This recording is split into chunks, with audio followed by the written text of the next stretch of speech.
శ్రీ గురుభ్యో నమ. శ్రీకృష్ణ పరబ్రహ్మణే నమ.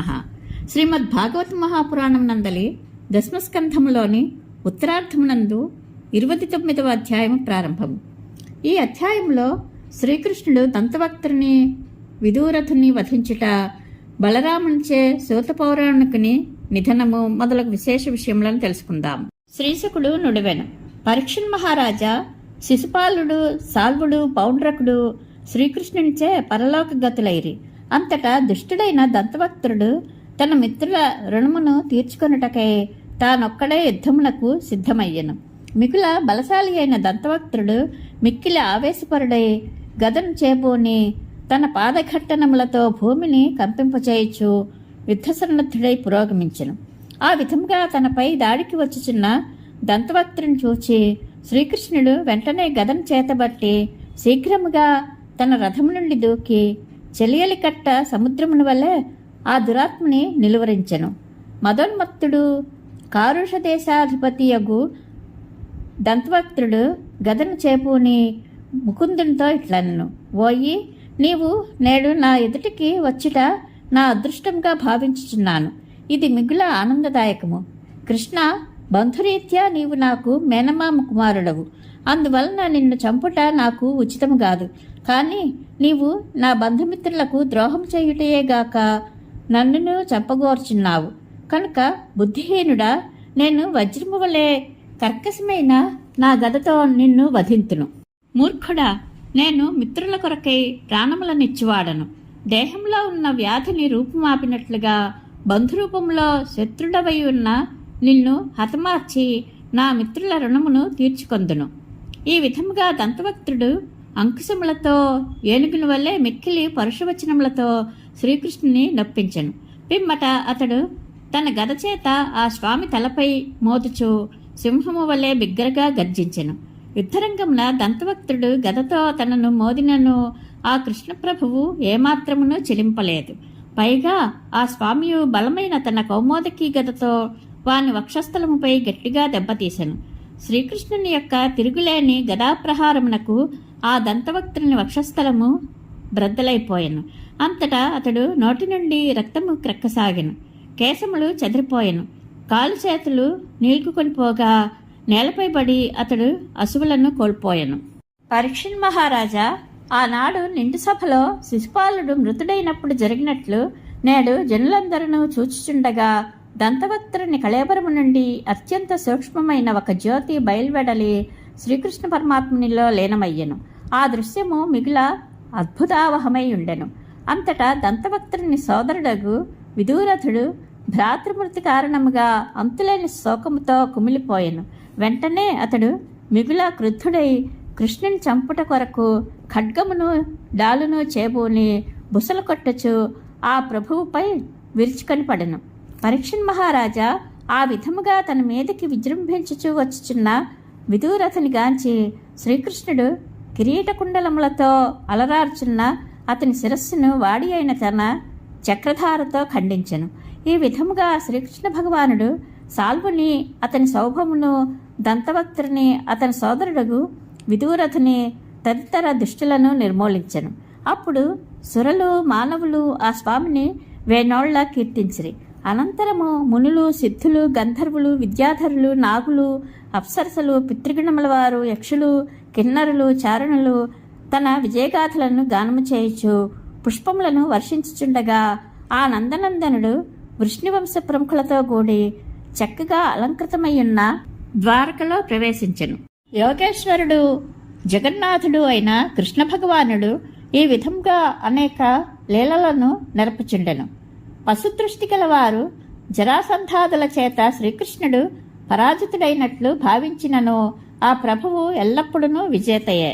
దుర్యోధనాది కౌరవులు పాండవులతో యుద్ధమునకు సిద్ధపడుచున్న వార్త బలరామునకు చేరెను. అప్పుడు ఆ ఉభయపక్షముల వారికి తటస్థుడయ్యున్న బలభద్రుడు తీర్థయాత్రల నెపముతో ద్వారక నుండి బయలుదేరెను. బలరాముడు బ్రాహ్మణోత్తములతో కూడి ప్రభాస తీర్థమునకు చేరిన పిమ్మట పవిత్ర జలములలో స్నానములనర్చెను. అనంతరము అతడు దేవతలకును, ఋషులకును, పితృదేవతలకును, తదితర పుణ్యపురుషులకును తర్పణములను గావించి ప్రతిలోమగామిని అయిన సరస్వతి నదీ తీర్థమునకు బయలుదేరను. బలదేవుడు క్రమముగా పృథూదకము, బిందు సరోవరము, త్రితకూపము, సుదర్శన తీర్థము, విశాల తీర్థము, బ్రహ్మతీర్థము, చక్రతీర్థము మరియు పూర్వవాహిని అయిన సరస్వతీ తీర్థమును సేవించను. పరీక్షణ్ మహారాజా పిమ్మట ఆ ప్రభువు గంగా యమునా నదీ తీరముల యందలి ప్రముఖ పవిత్ర తీర్థములను సేవించుచు తన అనుచరులతో కూడి నైమిసారణ్యమునకు చేరెను. అప్పుడు అచట ఋషులందరినూ పవిత్ర యాగములను చేయుచుండిరి.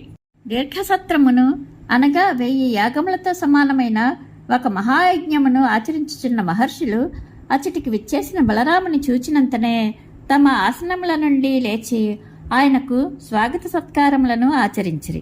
పిదప వారు ఆ ప్రభువును అభినందించి ప్రణమిల్లి యథావిధిగా అర్చించిరి.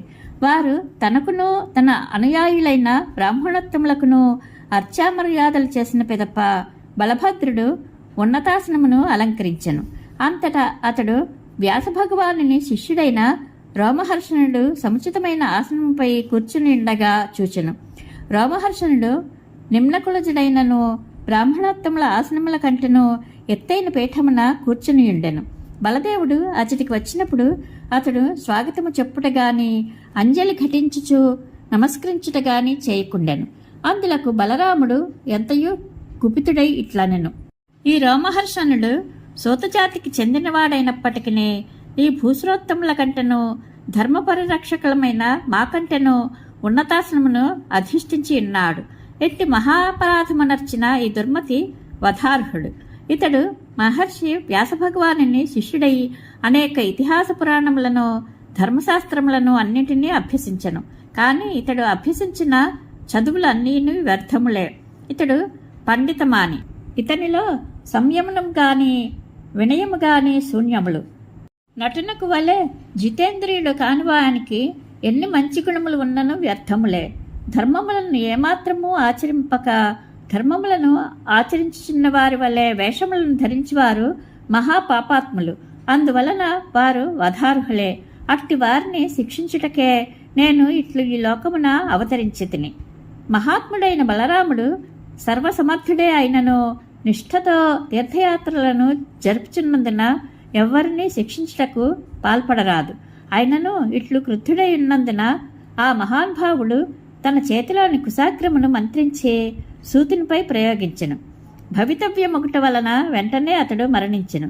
కానున్నది కాకమానది కదా. సూతుడు వధింపబడుట చూచి అక్కడ ఉన్న మహర్షులందరినూ హాహాకారములనర్చిరి. వారు మిక్కిలి ఖిన్నులై మహాత్ముడైన బలరామునితో ఇట్లు పలికిరి: ప్రభు, నీవు గొప్ప తప్పిదమునే చేసేటివి. యదునందన ఈ మహాత్ముడు మా అందరి సమ్మతితోనే ఈ బ్రహ్మాసనమున అధిష్ఠితుడై ఉండెను. ఈ సత్రయాగము ముగియ వరకు ఏ విధముగానూ అతడు మృత్యుపాలు కారాదు. అంతేకాదు, ఈయనకు ఎట్టి శారీరక బాధలను కలుగరాదు. మహాపురుష, నీవు ఇచ్చటికి వచ్చుటకు ముందే అతడు బ్రహ్మాసనమునందు ఆసీనుడై ఉండెను. అందువలన నీవు వచ్చినప్పుడు ఆ ఆసనము నుండి లేవకుండెను. దీక్షభూని బ్రహ్మాసనమును అధిష్ఠించి ఉన్నవారు ఎవరు వచ్చినను లేవకుండుట నియమము కదా. నీవు సమస్త ధర్మములను ఎరిగినవాడవు. పూర్వాపరములు తెలియక నీవు ఇతనిని చంపుట బ్రహ్మహత్యతో సమానము. నీవు యోగేశ్వరుడవు. నిన్ను వేదములు కూడా శాసింపజాలవు. నీవు లోకములను పవిత్రమనర్చుటకు అవతరించితివి కనుక ఇతరుల ప్రమేయము లేకుండగానే నీకై నీవే మనస్ఫూర్తిగా ప్రాయశ్చిత్తము చేసుకొనుట ఎంతేని యుక్తము. అట్లొనర్చినచో నీవు లోకములకు మార్గదర్శకుడవు అగుదువు. అంతటా మహాత్ముడగు బలరాముడు ఇట్లు నుడివెను: మహర్షులారా, లోకానుగ్రహకాంక్షతో ఈ వధ దోషపరిహారమునకై ప్రాయశ్చిత్తమును చేసుకొందును. ఇందులకు ముఖ్యమైన ప్రాయశ్చిత్త విధానమును తెలుపుడు. ఈ రోమహర్షులకు దీర్ఘాయువునేగాక బలము, ఇంద్రియ పాటవము మొదలగు వాటిని మీరు కోర్చున్న వాటిని తెలుపుడు. అవి నేను నా యోగమాయ ద్వారా ఈయనకు కల్పింతును. పిమ్మట ఆ ఋషీశ్వరులు ఇట్లు వచించిరి: మహాత్మా, నీవు కుశాగ్ర రూపమున ప్రయోగించిన నీ శస్త్రము యొక్క మహత్వము ఈ రోమహర్షుని యొక్క మృత్యువు సత్యము కావలేను. అట్లే ఇతడు దీర్ఘాయుష్మంతుడై పురాణవక్త కావలను. అను మా వచనము యథార్థము కావలేను. దీనికి అనుగుణముగా ఉపాయమును ఆలోచింపుము. అంతటా బలభద్రుడు ఇట్లు పలికెను: మహామునులారా, ఆత్మయే పుత్రుడిగా జన్మించును అనున్నది వేదోక్తి. కనుక ఇతని పుత్రుడైన ఉగ్రశ్రవుడు మీకు పురాణవక్తాగును. నా శక్తి వలన అతనికి దీర్ఘాయువు, ఇంద్రియ పటుత్వము, బలము కలుగును. మునిశ్రేష్ఠులారా, మీరు గొప్ప విద్వాంసులు. ఇంకనూ మీకు గల కోరికను తెలుపుడు. దానిని నేను సఫలమనర్తును. పొరపాటున నేను చేసిన ఈ అపరాధమునకు తగిన ప్రాయశ్చిత్తమును మీరు ఆలోచించి చెప్పుడు. మీరు సర్వజ్ఞులు. పిదప మహర్షులు ఇట్లు వచించిరి: మహాత్మా ఇల్వలుని కుమారుడైన బల్వలుడు కటిక దుర్మార్గుడు. అతడు ప్రతి పర్వదినమునందును మా యజ్ఞశాలకు వచ్చి యజ్ఞకార్యములను పాడు చేయును. యాదవ శిరోమణి ఆ బల్వలాసురుడు ఇచ్చటికి వచ్చి యజ్ఞకుండములలో చీమును, రక్తమును, మలమూత్రములను, మధ్యమాంసములను కృమ్మరించుచుండెను. ఆ పాపాత్ముని వధింపుము. అది నీవు మాకు వనర్చడి ఉత్తమ సేవయగును. అనంతరము ఏకాగ్రచిత్తుడవై భారతదేశమున 12 మాసములు సంచరించుచు పవిత్ర తీర్థములయందు స్నానాది పుణ్యకృత్యములను ఆచరింపుము. ఈ విధముగా నీవు పరిశుద్ధుడవు అగుదువు. ఇది శ్రీమద్ భాగవత మహాపురాణం నందలి దశమస్కంధములోని ఉత్తరార్థమునందు 29వ అధ్యాయము సంపూర్ణము. శ్రీకృష్ణానుగ్రహ ప్రాప్తిరస్తు. శుభం భూయాత్.